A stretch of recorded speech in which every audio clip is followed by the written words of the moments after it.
আমি আজকে এক পত্রিকা একটি সংবাদ দেখলাম, যে সংবাদটি আমাকে অত্যন্ত আহত করেছে। যে জামাত ইসলামের আমির তিনি বলছেন যে বিএনপি ইঞ্জিনিয়ারিং করে ক্ষমতায় এসেছে।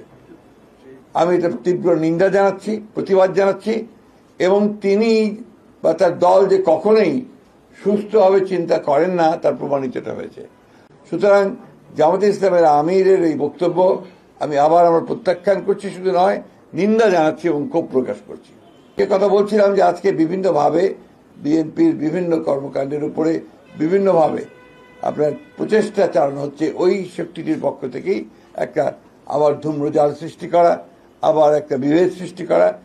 আমরা 5ই আগস্টের পরে যে সুযোগ পেয়েছি বাংলাদেশে গণতন্ত্রকে প্রাতিষ্ঠানিক রূপ দেওয়ার, সেই প্রচেষ্টাকে নষ্ট করে দেওয়া, সুযোগকে নষ্ট করা, আবার একটা ফ্যাসিস্ট শাসনের পায়তারা তারা করছে কিনা সেটা আমাদেরকে চিন্তা করতে হবে, দেশবাসীকে চিন্তা করতে হবে। ভিন্নভাবে দেশকে আবার স্বৈরাচারের মধ্যে তারা নিতে চায় কিনা সেটাও আমাদেরকে চিন্তা করতে হবে। এবং তাদের যে অতীত ইতিহাস, সেই ইতিহাস আমরা সবাই খুব ভালো করে জানি।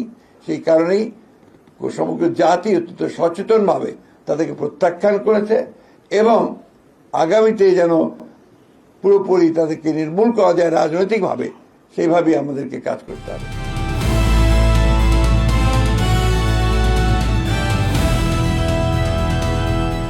দিনাজপুর টিভি, মানুষের জীবনের কথা বলে।